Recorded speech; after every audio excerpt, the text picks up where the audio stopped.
Meus amados irmãos, vamos então concluir o nosso estudo no livro de Gálatas. Para essa última parte, nós reservamos o último verso do capítulo 5 e o capítulo 6 inteiro, sendo que o capítulo 6 ele é bem pequeno, são só 18 versos. Então eu vou ler para vocês, prestem bastante atenção no que Deus está nos falando aqui por meio do apóstolo Paulo. Não nos tornemos orgulhosos, provocando e invejando uns aos outros. Como sempre, estamos fazendo a leitura na nova versão transformadora. Irmãos, começa o capítulo 6. Se alguém for vencido por algum pecado, vocês que são guiados pelo Espírito devem, com mansidão, ajudá-lo a voltar ao caminho certo.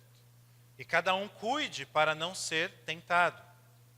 Ajudem a levar os fardos uns dos outros e obedeçam desse modo à lei de Cristo. Se vocês se consideram importantes demais para ajudar os outros, estão apenas enganando a si mesmos. Em outras versões, essa frase está mais ou menos assim: se vocês pensam isso, vocês não são ninguém, vocês não são nada. 4. Cada um preste muita atenção em seu trabalho, pois então terá a satisfação de havê-lo feito bem e não precisará se comparar com os outros. Se comparar com os outros é muito importante para a gente entender a reflexão desta manhã. Porque cada um de nós é responsável pela própria conduta. Aqueles que recebem o ensino da palavra devem repartir com seus mestres todas as coisas boas. Não se deixem enganar. Ninguém pode zombar de Deus. A pessoa sempre colherá aquilo que semear. Quem vive apenas para satisfazer sua natureza humana, colherá dessa natureza ruína e morte. Percebam que no verso 7, o apóstolo Paulo trouxe uma expressão popular na história da humanidade. Você colhe o que você planta. O apóstolo Paulo usou essa expressão popular. Agora ele vai explicar. Vou ler de novo o 8. Então, quem vive apenas para satisfazer sua natureza humana, que a gente explicou em detalhes domingo passado, colherá dessa natureza ruína e morte. Mas, ao contraponto, quem vive para agradar o Espírito, colherá do Espírito a vida eterna. Portanto, olha aí, Paulo concluindo, não nos cansemos de fazer o bem, porque no momento certo nós teremos colheita de bênçãos, se nós não desistirmos, em outras versões, se perseverarmos. Por isso, sempre que tivermos oportunidade, quando devemos fazer o bem? Sempre que tivermos oportunidade. Fazemos o bem só aos nossos irmãos? Não, a todos. Tá, mas e os nossos irmãos? Especialmente aos da família da fé. Verso 11. Vejam, aqui é bem o final da carta mesmo. Paulo, ele deveria muito provavelmente estar se utilizando de um escriba durante toda a carta. O que é isso? Paulo ditava e esse escriba escrevia.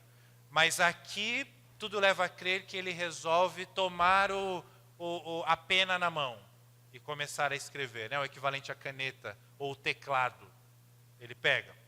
E aí ele diz: vejam com que grandes letras lhes escrevo de próprio punho essas palavras finais.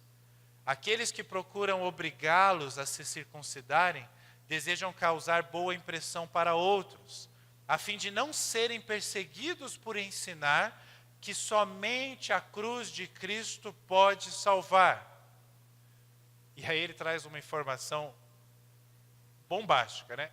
E nem mesmo estes, ou seja, nem mesmo aqueles que defendem a circuncisão, cumprem toda a lei. Querem que vocês sejam circuncidados só para que eles se gloriem nisso. Quanto a mim, o texto que nós lemos na abertura deste culto. Quanto a mim, eu jamais me glorie em qualquer coisa, a não ser na cruz do nosso Senhor Jesus Cristo. Por causa dessa cruz, meu interesse neste mundo foi crucificado e o interesse do mundo em mim também morreu. Não importa se fomos circuncidados ou não, o que importa é que fomos transformados em uma nova criatura ou uma nova criação. Que a paz e a misericórdia de Deus estejam sobre todos os que vivem de acordo com esse princípio e sobre todo Israel de Deus. E aí ele termina Gálatas dizendo, de agora em diante, que ninguém me perturbe com essas coisas, pois levo em meu corpo cicatrizes que mostram que pertenço a Jesus. Paulo provavelmente estava se referindo de cicatrizes mesmo, dos momentos que ele foi preso, que ele foi açoitado por pregar a cruz de Cristo. E verso 18, irmãos, que a graça do nosso Senhor Jesus Cristo esteja com o espírito de vocês. Amém. Senhor, por 12 domingos, estudando essa carta, nós pedimos a tua ajuda. Hoje não é diferente, ó Deus. Seja misericordioso com os nossos pensamentos, com as nossas intenções, com a nossa concentração. E ajuda-nos a entendermos e a percebermos a transformação que o Senhor deseja e está fazendo em nossas vidas. Assim nós te rogamos em nome de Jesus. Amém. Mais uma vez eu quero ressaltar, por princípios éticos, que muito do que você vai ouvir aqui é uma exposição ou partes de ideias da exposição do pastor presbiteriano Tim Keller, pastor da Redeemer, a igreja presbiteriana de Nova York. Ele escreveu um livro que você que acompanhou essa série, você que está ouvindo esse áudio não sei quando, eu aconselho que você compre, tem em português, este livro se chama Gálatas para você, de Tim Keller. Esse livro foi o que me inspirou a montar uma série no livro de Gálatas, a leitura deste livro. Então o que a gente fez na exposição de Gálatas? Nossa fonte principal, claro, a Bíblia, o próprio livro de Gálatas. Nossa fonte secundária muito utilizada, as reflexões do pastor Tim Keller. Também vimos Calvino, também vimos John Stott, também vimos Systemaker e outros, mas Tim Keller foi quem mais nos ajudou a trazer algumas ideias para o meu coração e expor isso, quem sabe, para o coração de vocês. Bom, essa passagem final é uma passagem curta, são 19 versos, e cheia de princípios para os nossos relacionamentos. Eu quero que você entenda isso. Nós vamos falar hoje sobre relacionamentos entre pessoas.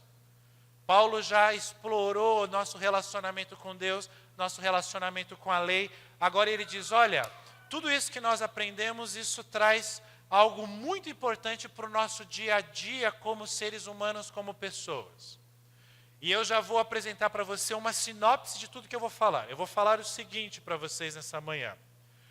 Deus está nos ensinando que, como discípulos de Jesus, nós não devemos ser nem autoconfiantes demais, nem nos sentirmos inferiorizados.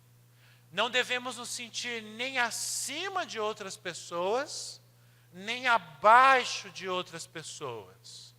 O que esse trecho de Gálatas nos ensina é que a nossa responsabilidade é de tomar tudo o que temos, tudo o que somos, diz a canção, e oferecermos a Deus em gratidão. Foi isso que nós celebramos quinta-feira, foi isso que nós cantamos agora há pouco.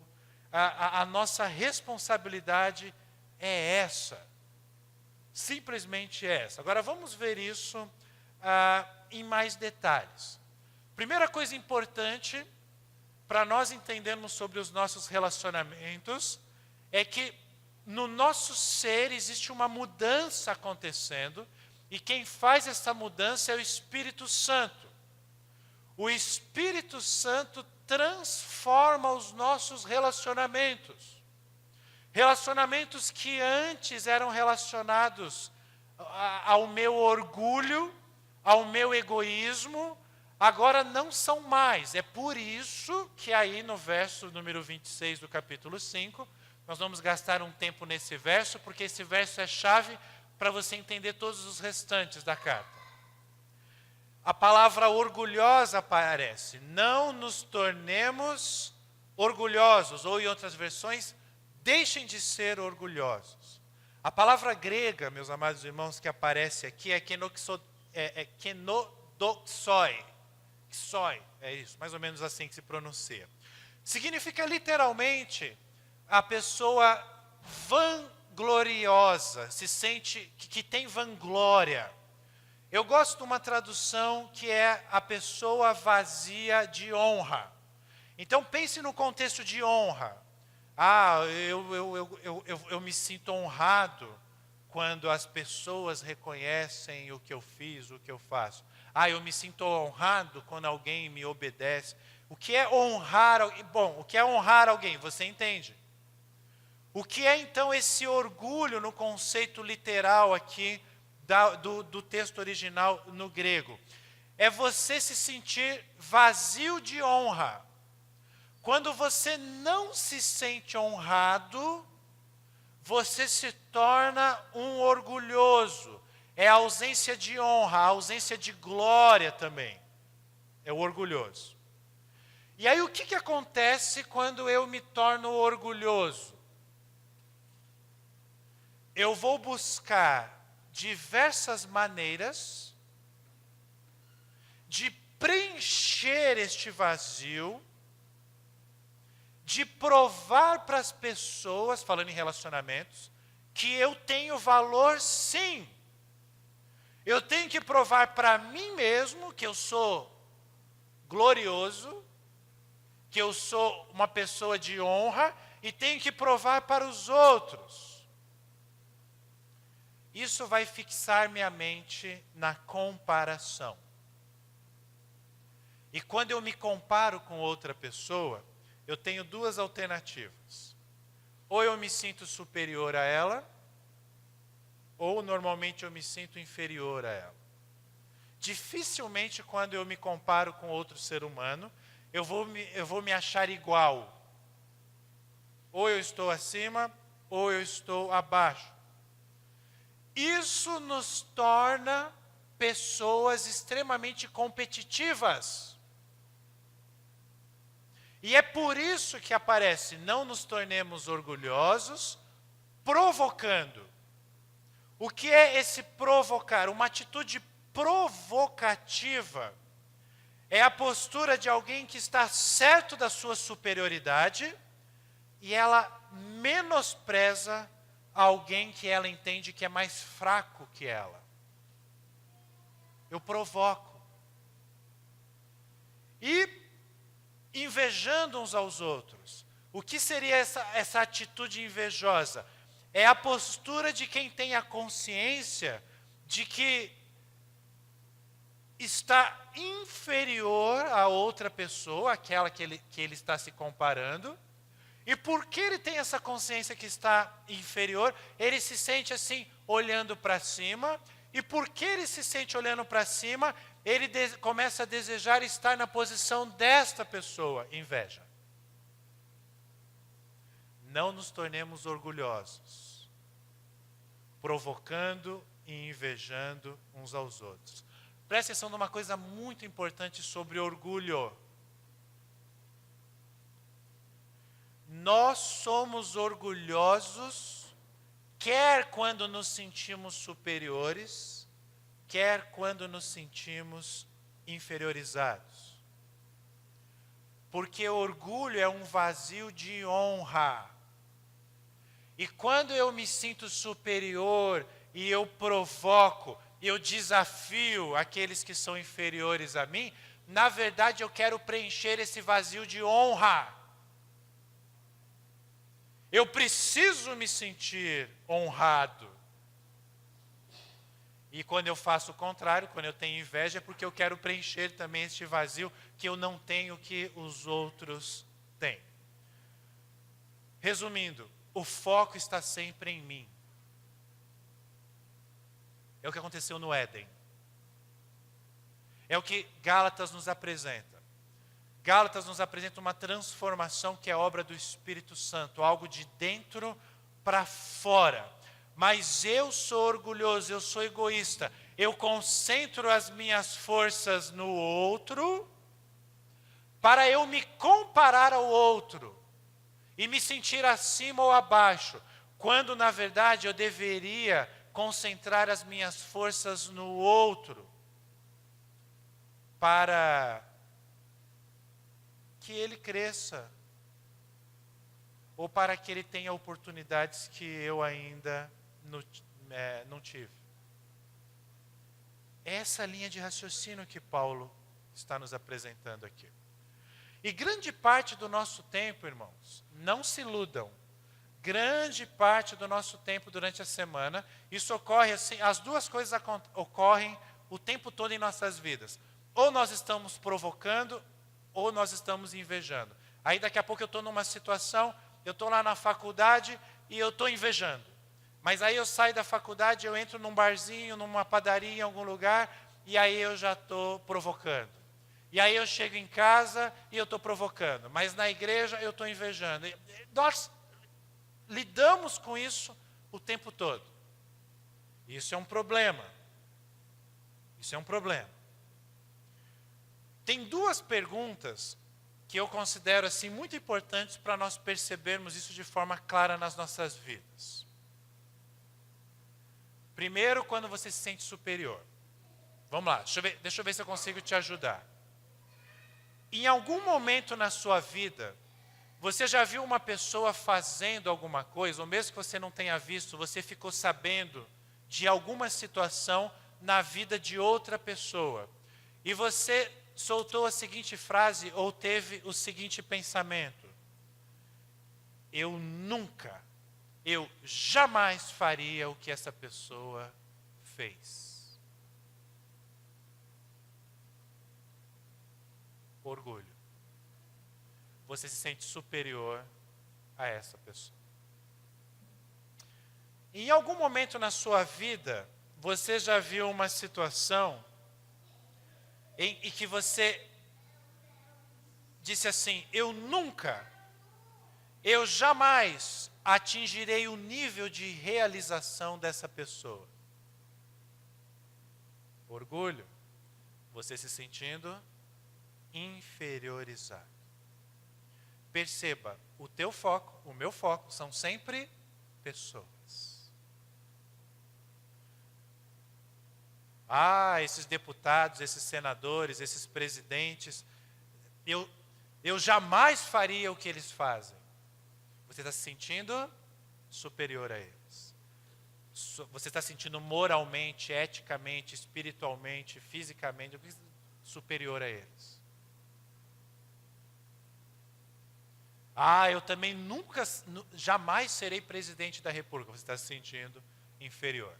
Só dando um exemplo de Brasília, mas você pode aplicar em todos os âmbitos da sua vida. O que é importante nós entendermos, e por que nós estamos com a Bíblia aberta?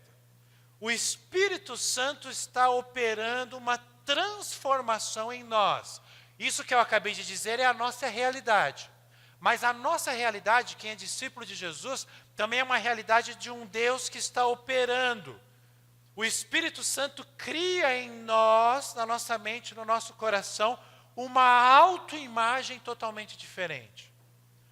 Pastor, mas eu sou discípulo de Jesus há muito tempo e eu sou igualzinho a esses exemplos que o senhor falou. Lembre-se do domingo passado. A obra, o fruto do Espírito, a imagem agrícola, é algo que está acontecendo. Não é assim. Não sou mais pecador, sou santo. Não. Deixar de ser pecador nós nunca deixaremos. Só quando Jesus voltar. Mas nós estamos crescendo, amadurecendo com as características do fruto do Espírito.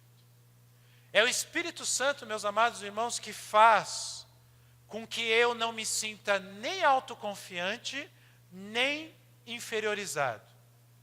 É o Espírito Santo que faz com que eu seja ao mesmo tempo ousado, corajoso e ao mesmo tempo humilde.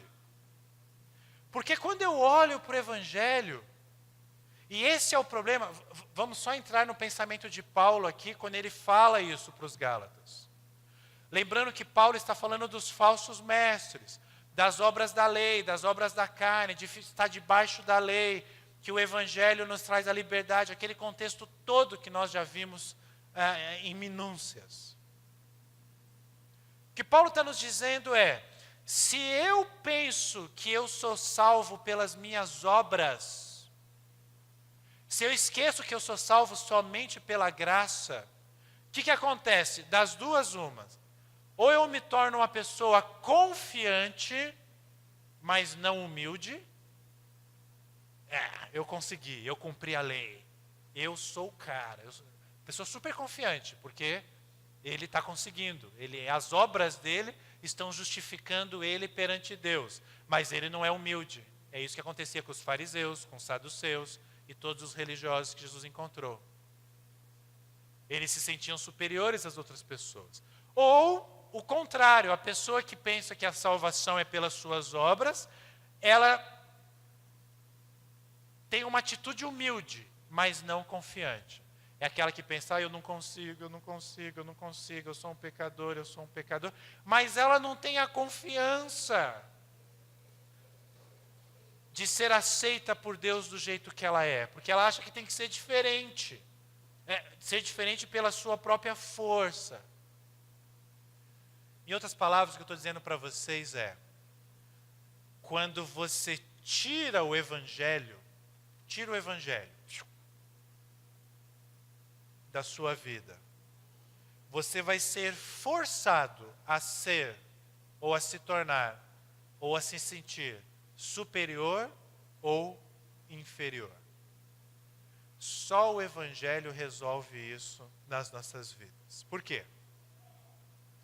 Porque o Evangelho, ao mesmo tempo, me humilha diante do mundo todo, dizendo que eu sou um pecador e que eu sou salvo só pela graça. Mas, ao mesmo tempo, esse mesmo Evangelho me encoraja diante do mundo todo, dizendo que eu sou amado, e atenção para essa palavra, dizendo que eu sou honrado, pelos únicos olhos no universo que importa alguém ser honrado. O Evangelho diz que eu sou amado e honrado por Deus. É difícil viver o Evangelho, não porque eu tenho que cumprir regrinhas bestas, não. É difícil viver o Evangelho porque ele ao mesmo tempo me humilha, e ele ao mesmo tempo me dá confiança. Ele diz, eu já sou amado, apesar de eu ser pecador. O fato de eu perceber que eu já sou amado por Deus, isso me dá confiança. Mas eu não posso esquecer, eu sou pecador. Sou fruto da misericórdia, da graça de Deus. O que nós podemos fazer então de forma prática? E nós tentamos, não sei se conseguimos, mas tentamos em toda essa série sermos extremamente práticos e não simplesmente doutrinários, conceituais. De forma prática, meus amados irmãos, nós temos, quem faz discipulado sabe que eu falo isso todas as semanas, nós temos que aplicar o Evangelho, pregar o Evangelho, usar o Evangelho para nós mesmos todos os dias. Eu tenho que pregar o Evangelho para mim todos os dias. Por exemplo, se eu estou me sentindo inferiorizado em relação a alguém, alguma coisa, alguma situação, eu devo pensar mais ou menos assim, eu devo falar para mim mesmo. Eu vou ler um trecho aqui, essa frase é de Tim Keller, esse exemplo é de Tim Keller. Eu falar para mim mesmo, o que você pensa de mim não é o que importa. A aprovação de Jesus Cristo, não a sua, é a minha justiça, minha identidade, meu valor. Então, é eu falar para mim mesmo, quando eu estou me sentindo inferior, o que eu penso de mim mesmo, Marcelão, ó, para com isso, Marcelão. O que você está pensando de você mesmo não importa. O que importa é o que Jesus pensa de você. a sua identidade, o seu valor para Jesus.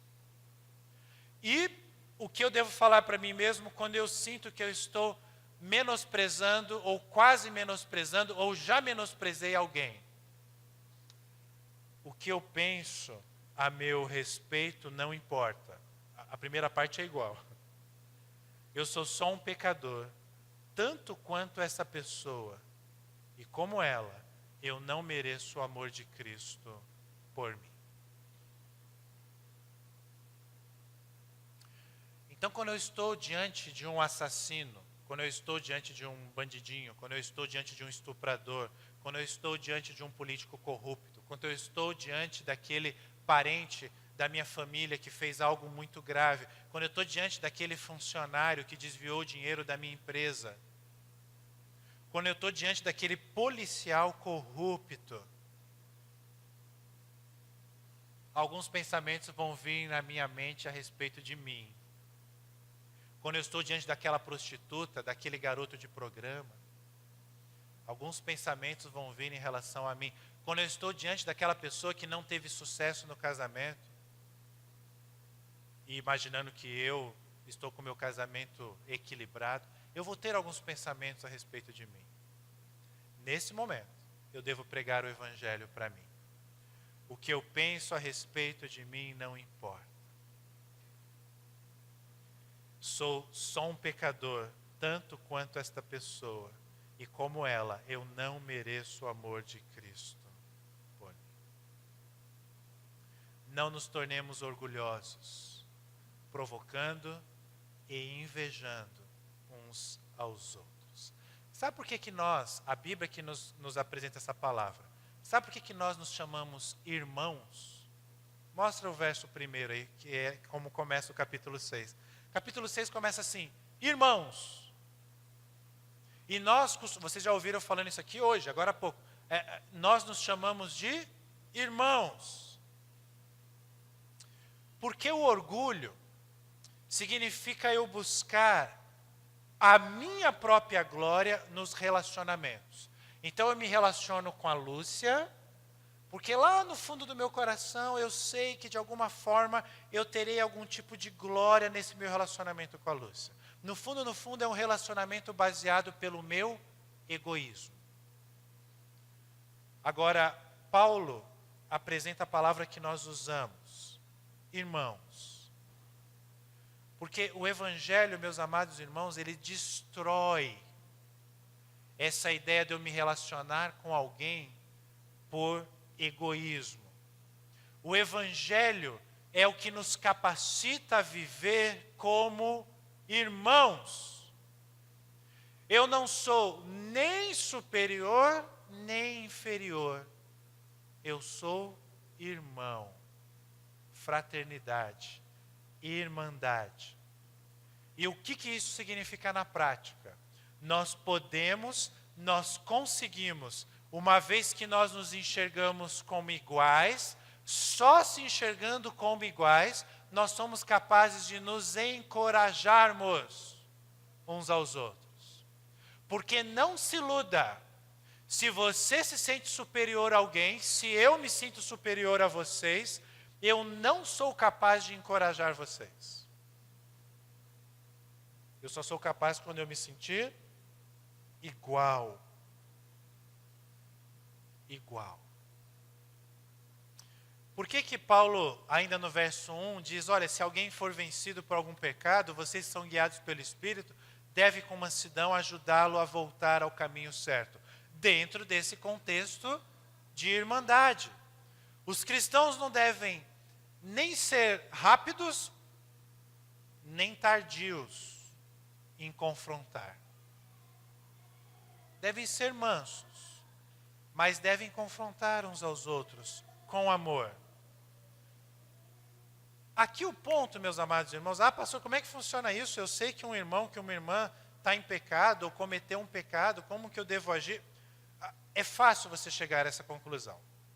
Pastor, como que eu não vou ser moralista, legalista, me aproximando da pessoa para apontar o erro dela? Como que funciona isso na prática? Eu vou te explicar. Na prática, você deve ter muito claro na sua mente qual é o objetivo de você procurar essa pessoa. O objetivo não é apontar o erro, o objetivo não é acusar, o objetivo não é massacrar, o objetivo não é você se sentir superior. O objetivo é restaurar. Essa frase, ajudá-lo a voltar ao caminho certo, em outras versões bíblicas, aparece aí a palavra restaurar a pessoa. E aqui é muito, muito, muito interessante que essa palavra que foi traduzida em algumas versões como restaurar, aqui como voltar ao caminho certo, é a palavra katartizo, que era uma palavra utilizada no grego, também em situações em que alguém precisava colocar um osso no lugar. Sabe quando você desloca? É mais comum acontecer com o ombro, né? Deslocou o ombro, ali o osso está fora do lugar, você precisa de alguém que venha ali e dói para chuchu, mas depois passa. Restaurar é pôr no lugar um osso deslocado, no original grego. Agora, olha que interessante. Um osso que se desloca provoca extrema dor. Porque ele não está mantendo o seu relacionamento natural para o qual ele foi projetado. Ele não está mantendo a sua coordenação com, atenção, as demais partes do corpo. Uau! A Bíblia diz que Cristo é o cabeça e nós, como igreja, somos partes do corpo. O que Paulo está dizendo aqui é que em alguns momentos, algumas dessas partes podem ficar como que um osso deslocado. E isso traz muita dor, muito sofrimento. E qual que é a nossa função? Colocarmos esse osso no lugar novamente. Agora, acabei de dizer isso, pôr um osso no lugar de novo é dolorido. Confrontar uns aos outros por causa dos nossos pecados é dolorido. Mas o objetivo é trazer cura. É essa ilustração que Deus está nos apresentando. Agora, preste atenção numa coisa muito importante. Isso é importante para mim, que sou pastor, é importante para você, que é discípulo de Jesus, todos nós. Nós não vamos conseguir confrontar uma pessoa com amor, não vamos, se nós nos considerarmos incapazes de cometer o mesmo pecado que a pessoa cometeu.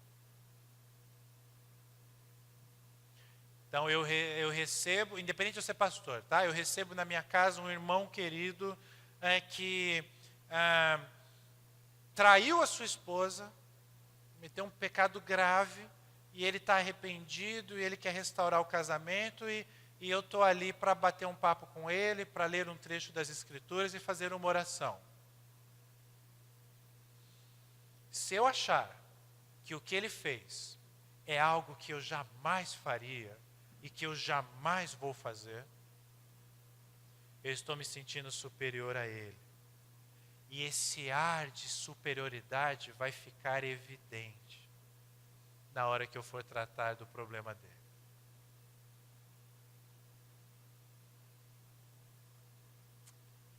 E não vai funcionar. Eu não vou confrontar com amor. Eu serei religioso, serei moralista, serei legalista. Eu não estou dizendo com isso, e eu nem pensaria numa situação dessa, seriamente que realmente eu um dia iria trair a minha esposa. Claro que não. Mas eu preciso ter a consciência de que o que aquele irmão está passou, pode acontecer exatamente da mesma forma comigo também. Isso nos torna misericordiosos, graciosos nos nossos relacionamentos. Porque toda a lei se resume, né? Aí o verso 2, ajudem a levar os fardos uns dos outros e obedeçam desse modo a lei de Cristo. Vamos falar sobre fardo. Deixa eu só explicar por que aparece a lei de Cristo aqui. O próprio Jesus Cristo resume toda a lei como? Nós já vimos nessa série. Amarás a Deus e amarás o próximo como a ti ou a si mesmo. Por isso que Paulo está dizendo, olha, essa questão de cuidar um do outro, de carregar o fardo um do outro, é assim que vocês vão cumprir a lei. E aí ele faz essa associação, a lei de Cristo. Ame o seu próximo, como você ama a si mesmo. Agora deixa eu falar um pouquinho sobre esses fardos. É porque nessa versão, aí, ajudem a levar os fardos uns dos outros. Nessa versão bíblica aparece esse termo mesmo, e ele é bem próximo do original grego. A ideia aqui, meus amados irmãos, é que nós não devemos deixar as pessoas carregarem os seus fardos sozinhas. Nós não somos como Jesus, que pega o nosso fardo e transforma. Não, nós não somos o Salvador. Podemos fazer isso com as pessoas. Mas nós podemos caminhar, ajudar mesmo, sabe? Aquela pessoa que está subindo a Camilo Augusto de Campos com uma sacola pesada, e você vê que a pessoa está sofrendo, e você conhecendo ou não a pessoa, você oferece ajuda. É isso. Isso vale tanto para as coisas simples. Puxa, aquela irmã da igreja, ela teve um bebê. E é o primeiro bebê dela. Eu já tive 2, 3 bebês. Eu sei o que ela está passando. Eu vou me oferecer a ajudar ela a criar o filho dela. Poxa, será que eles como casal não estão precisando de alguém assim que fique com o bebê, para eles terem uma noite tranquila, para eles irem no cinema, para eles curtirem? Será que isso não está sendo um fardo para eles? Eu vou ajudar. Aquele meu irmão começou a reformar a casa. E olha, ele está lá, ele conseguiu pagar uns pedreiros, mas todo sábado ele trabalha também. Eu vou me oferecer lá para carregar esse fardo junto com ele. Vou me oferecer para ajudar. Eu posso me oferecer tanto indo mesmo lá, ou se eu tiver condições e não posso ir, quem sabe ajudá-lo a pagar para que a casa dele seja reformada. Carregar os fardos uns dos outros vai desde coisas pequenas assim, como coisas mais sérias mesmo, aqueles irmãos que estão com problemas seríssimos. E você se aproxima. Não, deixa para o pastor isso daí. Às vezes, só você sabe, nem o pastor sabe. Mas então eu vou contar para o pastor. Pode contar, mas às vezes a intimidade que você tem com a pessoa é uma intimidade que o pastor não tem com a pessoa. Então a melhor pessoa a ser usada pelo Espírito Santo é você. Vai lá. Mas eu não sei o que fazer. É só carregar fardo, é só estar junto. Orar, ouvir. E aí é curioso, quando a gente volta para o contexto de Gálatas aqui, eu fico fazendo essa viagem com vocês, né? Eu trago para as nossas vidas e eu volto para Gálatas. Contexto histórico de Gálatas. O que é curioso aqui é que Paulo já vinha falando, que aqueles falsos mestres, e alguns Gálatas estavam seguindo eles estavam vivendo debaixo da lei. E a lei, o cumprimento da lei estava sendo para eles como que um fardo. Lembram disso? E Paulo fala o seguinte: vocês não têm mais que viver sobre esse fardo, vocês estão livres em Cristo Jesus. Nós vimos há 2 domingos isso. Olha que interessante. O discípulo de Jesus, ao invés de ter que colocar o fardo do cumprimento da lei sobre o seu ombro, esse fardo ele não coloca, mas tem um outro fardo que ele coloca nas costas. O fardo do seu irmão. Isso é uma obrigatoriedade. Por isso que Jesus falou: amarás o próximo como a ti mesmo. É o peso de um outro tipo de obrigação. A obrigação de nós sermos irmãos de fato. E aí vem o verso 3, que é emblemático. Vocês consideram importantes demais Se vocês consideram importantes demais para fazer isso, vocês são como um nada. Em outras versões é assim que aparece. Se você acha que você está numa posição impossível de você ter um coração de serviço, você nem percebe os fracos que estão ao seu redor, se você está alheio a isso tudo, você é como um nada. Nessa versão aparece, vocês estão apenas enganando a si mesmos. E aí o verso 4 e o verso 5, Paulo apresenta uma conclusão sobre o assunto orgulho. Preste atenção no seu trabalho. Olha só, não precisa se comparar com os outros. Pode abrir o 5. Porque cada um de nós é responsável pela própria conduta. Aqui tem uma questão que no grego aparece a palavra fardo de novo. Aí alguns vão dizer, tem uma contradição aqui, pastor, tem uma contradição, porque ele fala que a gente deve carregar os fardos uns dos outros, depois ele fala para a gente carregar o fardo. Tá. Só que o primeiro fardo, no grego, diz respeito ao peso mesmo. Esse segundo fardo seria o mais equivalente a uma mochila. Cada um tem a sua mochila. A aplicação prática aqui é, cada um de nós temos as nossas responsabilidades, que foi muito bem traduzido aqui nessa versão, cada um de nós é responsável pela própria conduta. É isso. Fiquem atentos à nossa própria conduta. Os versos 6 a 10, meus amados irmãos, Paulo apresenta uma advertência final. E dos versos 11 a 18, Paulo nos apresenta um convite final. E tanto a advertência como o convite aponta para o seguinte, que é o tema de toda a carta. Vivam pelo Evangelho. O que aparece no verso 6, aqueles que recebem o ensino da palavra, é uma palavra grega que vocês vão se identificar. A palavra grega é assim, catecúmenos. Catecúmenos é o que aparece aí. Aqueles que recebem o ensino da palavra, aquele que é catequizado, aquele catecismo que é apresentado por um instrutor. Como que nós fazemos isso no Jardim América? De duas formas. A pessoa que vai ser batizada ou fazer profissão de fé tem a aula de catecúmenos específica. E os outros membros, depois que passam por essa etapa, todas as semanas tem encontro de discipulado. O catecúmenos nada mais é do que um discipulado pessoal.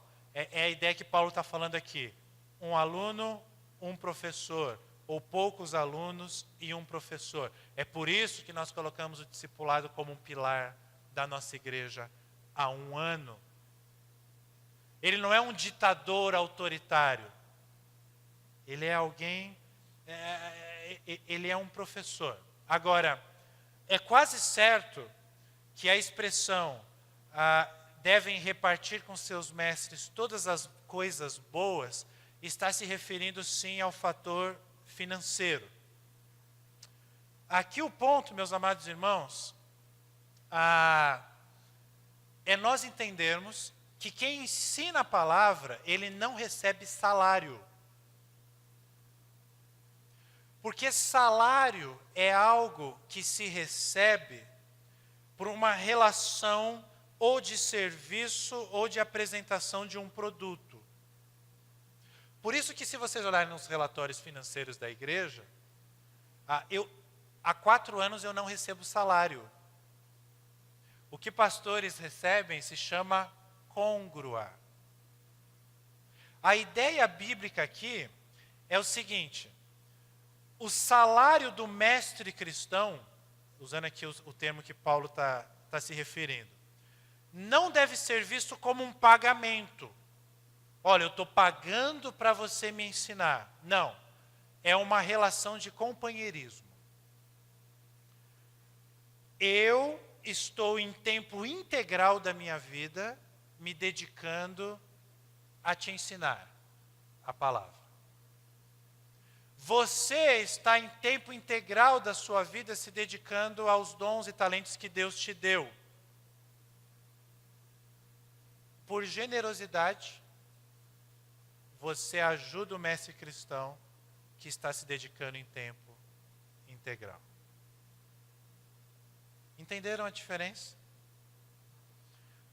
Ninguém paga salário para um pastor como um consumidor. Eu estou pagando pelo serviço prestado aqui na igreja. O ensino cristão não é um serviço a ser pago.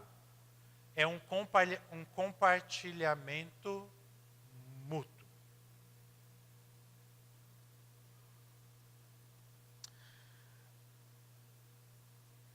Em boa parte dos casos, meus amados irmãos, quem ensina poderia estar ganhando muito mais dinheiro se não ensinasse. Não em todos os casos, mas em boa parte dos casos. Em 2012, quando eu deixei o Rio de Janeiro, numa situação em que eu tinha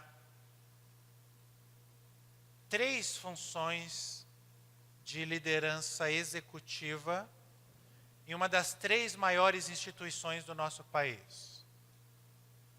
Eu tinha um cargo executivo no Senac Rio, eu tinha um cargo executivo na PUC e eu tinha um cargo executivo na Transpetro. Além disso, eu era pastor de uma igreja e de uma congregação. Quando Deus me chamou para vir para Campinas, Ele foi muito claro para mim. Ele falou: Marcelo, eu quero que você apenas pregue o Evangelho, não faça mais nada na sua vida. Eu não sou louco. Falei: sim, senhor. Mas isso representou para mim a redução de 50% dos meus ganhos. 2 anos depois, quando Deus me chama para um outro campo, isso representou uma redução de 50% dos meus ganhos.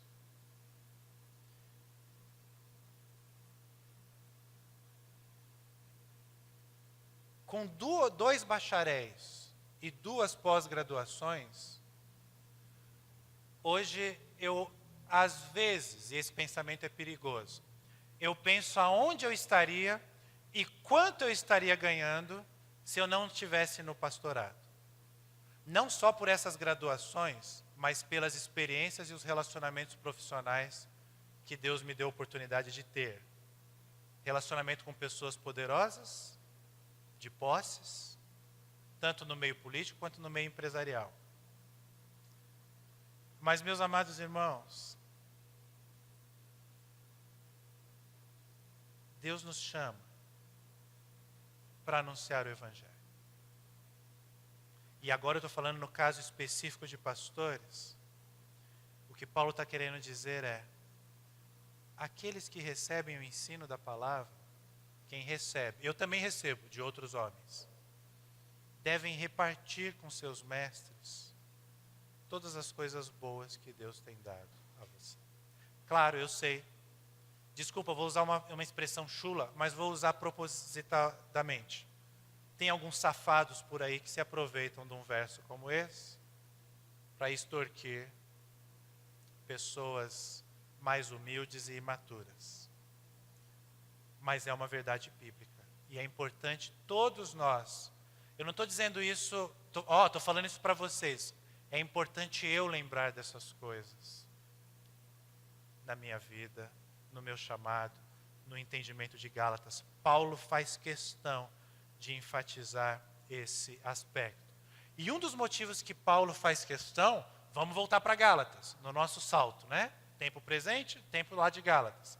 Um dos motivos de Paulo fazer isso é porque ele já tinha nos explicado, lá no capítulo 4, no capítulo 5, que aqueles falsos mestres, eles não querem manter uma relação de companheirismo. Eles não estão ensinando a palavra e por generosidade você está ajudando a manter a vida deles. Não. Eles têm interesses em conquistar honra. Eles têm interesse em conquistar a aprovação para eles mesmos. Esse é o ponto de Paulo. Paulo está dizendo: eu não sou assim. Aí que entra no verso 7. Não se deixe enganar. Ninguém pode zombar de Deus. E aí que ele entra nesse assunto. É a lei do retorno que nós temos aqui. Explorado em alguns livros, em alguns filmes, como The Secret, O Segredo. Ó, a lei do retorno. O que você fizer vai acontecer com você. Se você eles viajam um pouco na maionese, também entra na questão da mentalização. Mas Paulo está trazendo esse contexto universal de que o que você planta na sua vida, você colhe. O que quer que você semeie, você colherá. Então assim, ó, Deus não é leviano com a gente. É isso que ele quer dizer aqui. Ninguém pode zombar de Deus. Se você semeia, pegando em uma versão mais antiga aqui, se você semeia para a sua carne, pode mostrar os próximos versos, Gerson. Você vai colher ruína. Olha lá, quem vive apenas para satisfazer, aqui volta a palavra sarx, que nós vimos na semana passada. Satisfazer a natureza humana, você vai colher ruína e morte. Mas se você plantar, cultivar o Espírito, você colherá o Espírito e a vida da vida eterna. Eu gosto de dar um outro exemplo, porque nós não somos agrícolas aqui. A maioria de nós, talvez não todos, mas a maioria de nós gosta de gordura. Eu gosto. Não me ofereça um pedaço de picanha com a gordura cortada. Para mim, o açougueiro quando fala para mim, ó senhor, eu tirei a gordura de qualquer carne, né? Eu ponho a mão na testa e falo, que besteira que ele fez. Senhor, perdoa, ele não sabe o que ele está fazendo. Ainda que você corte a gordura na hora H ali de comer, a gordura é importante para dar o sabor. Bom, eu como a gordura mesmo. Agora, eu tenho consciência que se eu comer muitos alimentos gordos, o meu coração vai ficar podre. Então, se eu semear muito essa coisa que eu gosto, eu sei qual é o fruto que eu vou ter. Eu gosto de ir na academia? Não. Eu gosto de caminhar com a cachorra toda noite? Não. Eu preferia estar assistindo uma série do Netflix, comendo pipoca e tomando guaraná? Sim. Por que eu faço essas coisas? Porque eu estou plantando algo e eu quero colher um resultado. Tudo na vida é assim.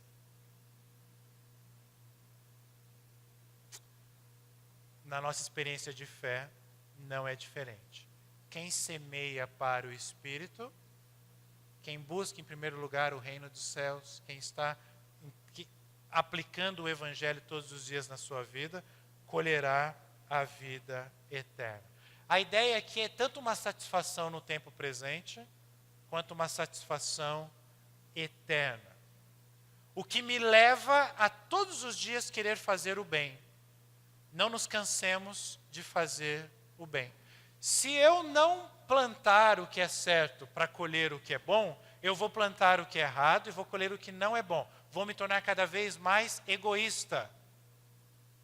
Agora, se eu investir no Espírito Santo na minha vida, buscar a Deus por meio da sua palavra, por meio da oração, não estou falando de você se tornar um monge, estou falando de você ser discípulo só. Tá? Automaticamente eu vou fazer o bem.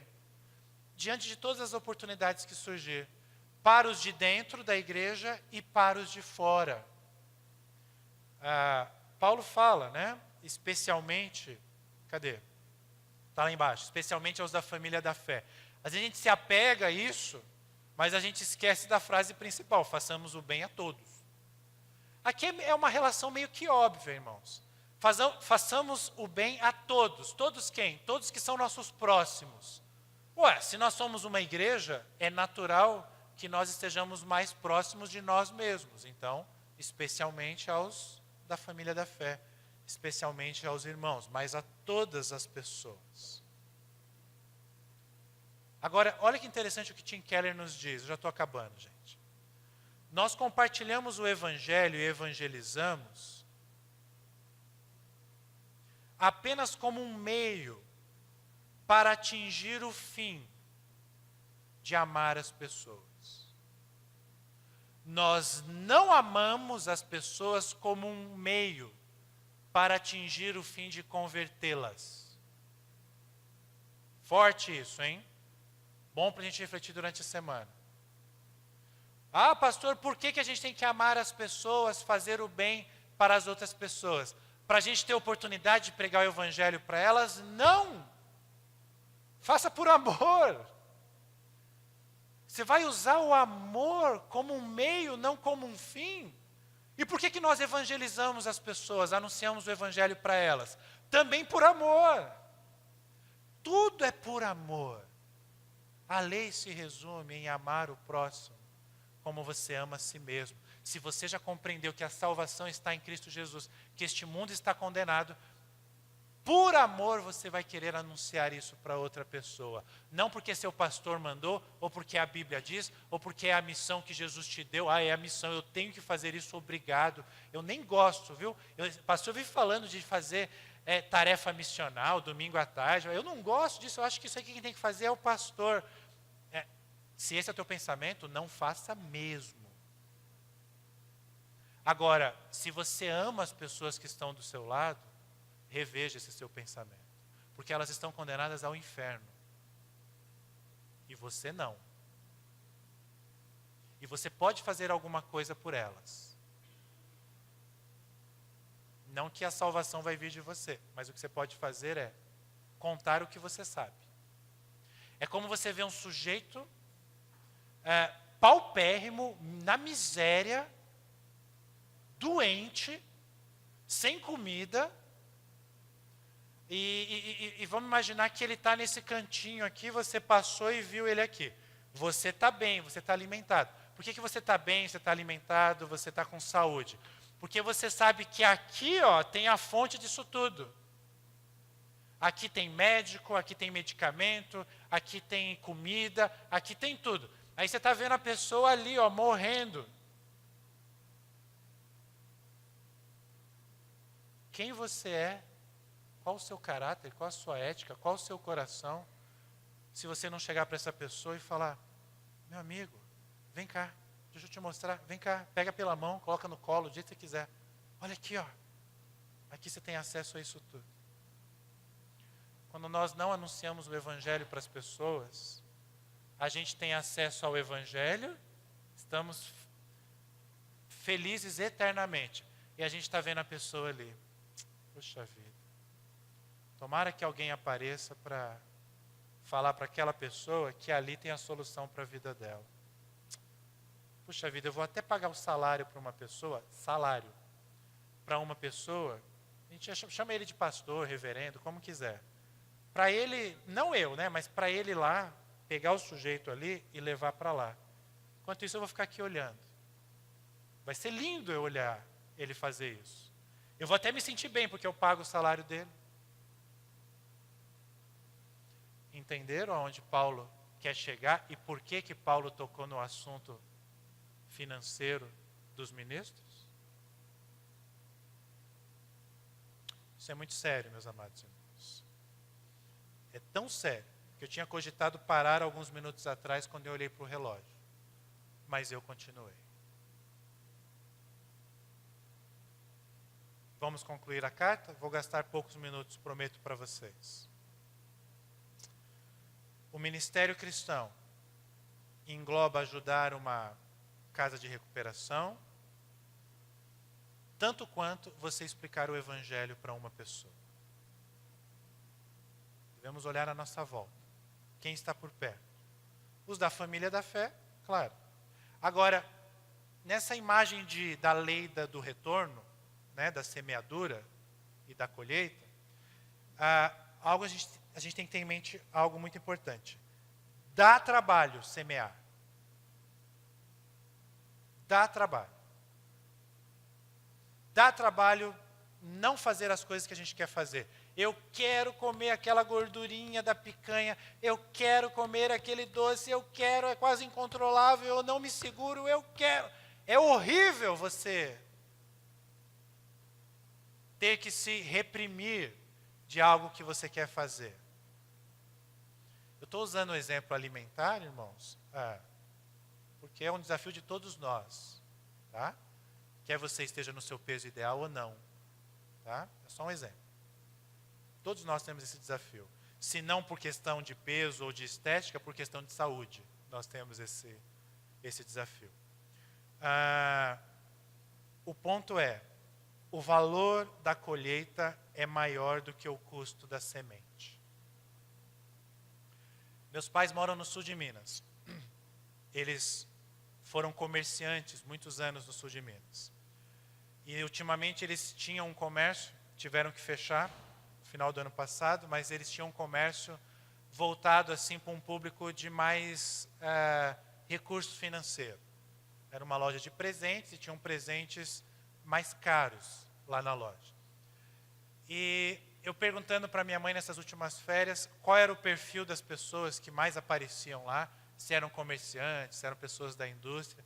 Ela falou, não, quem tem dinheiro aqui, quem visitava a nossa loja eram os fazendeiros. Pessoal do café, forte ali na região, pessoal do leite, forte ali na região, sul de Minas. São os que têm os melhores carros, são os que estão sempre bem, não importa a economia tal, os comerciantes tudo quebraram, os fazendeiros estão lá. Agora, se você entra numa casa agrícola, tem uma aqui na nossa avenida, né? Tiradentes. Em Lambari também tem. E você vê o preço de uma sementinha da planta lá do café, você vai falar, não é possível. Você vai falar, isso aqui não é tão caro, eu posso comprar 1000 dessas se eu quiser. Não é nenhum absurdo. Como? Dá trabalho. Dá trabalho. Mas a colheita, o valor da colheita é maior do que o custo da semente. Isso é um estímulo de Paulo para nós também. E existem colheitas mais profundas que ocorrem em nós ao ajudarmos outras pessoas. Nós vamos ter um caráter menos egoísta. Nós vamos nos sentir mais satisfeitos. Bom, aí Paulo quer terminar a carta, ele pega lá a pena e fala, agora eu mesmo vou escrever de próprio punho. Olha como essas letras são grandes, em outras versões, lá, né, tá lá. Nessa também tá. Vejam que letras grandes eu estou escrevendo para vocês. E Paulo faz um último convite. Mantenham a confiança no Evangelho. Paulo está dizendo, olha, o cristianismo é uma transformação interior. É o que aparece no verso 12. Esses caras que obrigam vocês eles querem causar uma boa impressão. Eles estão preocupados com estereótipos exteriores. Nós estamos falando de algo que ocorre no coração. E aí eu postei ontem nas redes sociais uma frase mais ou menos assim. O Evangelho, ele é ofensivo para a mente da pessoa que é liberal. Tanto quanto ele é ofensivo para a mente da pessoa que é moralista. Porque aquele que acha que pode viver as suas próprias regras, ele vai perceber que o Evangelho aponta para a cruz de Cristo. E aquele que acha que tem que viver debaixo da lei, ele vai ver que o Evangelho aponta para a cruz de Cristo. O Evangelho aponta para a graça. Aqueles que confiam nas suas boas obras estão em tanto apuros, quanto aqueles que acham que a vida pode se deixar levar do jeito que ela bem entender. Ambos estão numa cilada. O Evangelho não é nem liberal, nem moralista. O Evangelho é libertador. O Evangelho aponta para a cruz de Cristo. Os indivíduos que amam a cruz de Cristo, eles são perseguidos. Aqueles que têm outros interesses, eles não são perseguidos. É isso que Paulo está dizendo aí no 12, no 13. Nem eles mesmos conseguem cumprir. Eles não conseguem. Eles adotaram a religião pela fama, pelo prestígio, pela honra. O Evangelho é algo que acontece de dentro para fora. Eles estão focados no comportamento. E aí, o verso 14, a frase emblemática de Paulo, que só faz sentido quando a gente entende isso tudo. Eu só vou lê-la. Que agora você vai entender como faz sentido. Ainda mais. Quanto a mim, diante disso tudo que eu escrevi para vocês, que eu jamais me glorie. O glorie aqui está relacionado com aquela honra que eu falei para vocês. o vazio de honra, o vazio de glória, que eu jamais me glorie em qualquer coisa, a não ser na cruz do nosso Senhor Jesus Cristo. Por causa dessa cruz, meu interesse nesse mundo foi crucificado. E o interesse do mundo em mim também morreu. Quando eu tinha esses empregos todos e essa ascensão profissional toda que eu falei para vocês, o mundo me tratava de uma forma. Então eu andava na Avenida Rio Branco, centro empresarial ali do Rio, bem no centro do Rio, e os lojistas me conheciam, as pessoas dos restaurantes, do bar, sabiam quem eu sou, sabiam qual era meu título. Ah, é o Marcelo Gomes, da Transpetro. Ah, é o diretor executivo do Senac. Garçons me tratavam diferentes, vendedores me tratavam diferentes, de forma diferente. Eles sabiam que eu era pastor também, mas não por eu ser pastor, pelos outros títulos. Na universidade também, professores me tratavam com autoestima. Agora eu só prego o Evangelho, por decisão própria, por chamado de Deus. E essas pessoas sumiram. Sumiram das minhas redes sociais, quando eu vou ao Rio de Janeiro ou a São Paulo. Não importa mais o Marcelo Gomes, agora ele não tem mais aquele título. É isso que Paulo está falando. O interesse do mundo em mim também morreu. E eu devo ficar triste com isso? Pelo contrário, não importa se nós somos circuncidados ou não. O que importa é que nós somos transformados em uma nova criação. Eu estava me tornando um monstro. Eu não estaria casado hoje, Benjamin nem existiria se eu continuasse naquele meu contexto. Foi um dos motivos que, por pura graça e misericórdia, Deus me trouxe para a região de Campinas e depois para Santa Bárbara do Oeste. O mundo é o mesmo, nós é que estamos diferentes. Por isso nós somos nova criação. E todo aquele, eu vou terminar, todo aquele que recebe essa nova criação, em consequência, ele recebe a paz e a misericórdia de Deus. E ele vive sobre este princípio. Paulo conclui a sua carta falando das suas cicatrizes. Pode mostrar. A autoridade apostólica dele não é grandiosidade nem riqueza, é sofrimento e fraqueza. E aí, ao terminar uma carta como essa expressão que às vezes a gente lê assim, né? Ele sempre fala isso, a gente nem dá bola. Faz todo sentido nós lembrarmos que a graça do nosso Senhor Jesus Cristo é a porta de entrada para a vida cristã. É o caminho que nós devemos continuar. E é tudo que nós sempre necessitamos em nossas vidas. Amém? Feche seus olhos, quero orar por você. Senhor Deus, obrigado, ó Pai, pelo teu cuidado nas nossas vidas. Obrigado pelo teu amor, obrigado pela alegria que nós temos somente no Senhor. Aprendemos em 13 semanas verdades reais e absolutas que podem mudar as nossas vidas.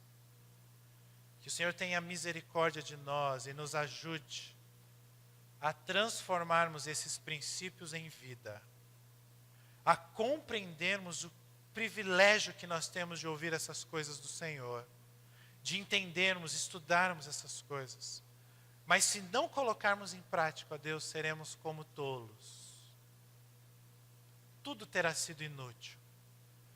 Que a começar por mim, ó Deus, essa transformação do Teu Espírito Santo seja real e vívida. E que, ao relermos a carta aos Gálatas, possamos refletir sobre as nossas vidas. E tudo que o Senhor fez e está fazendo. Obrigado, ó Pai. Em nome de Jesus nós te agradecemos.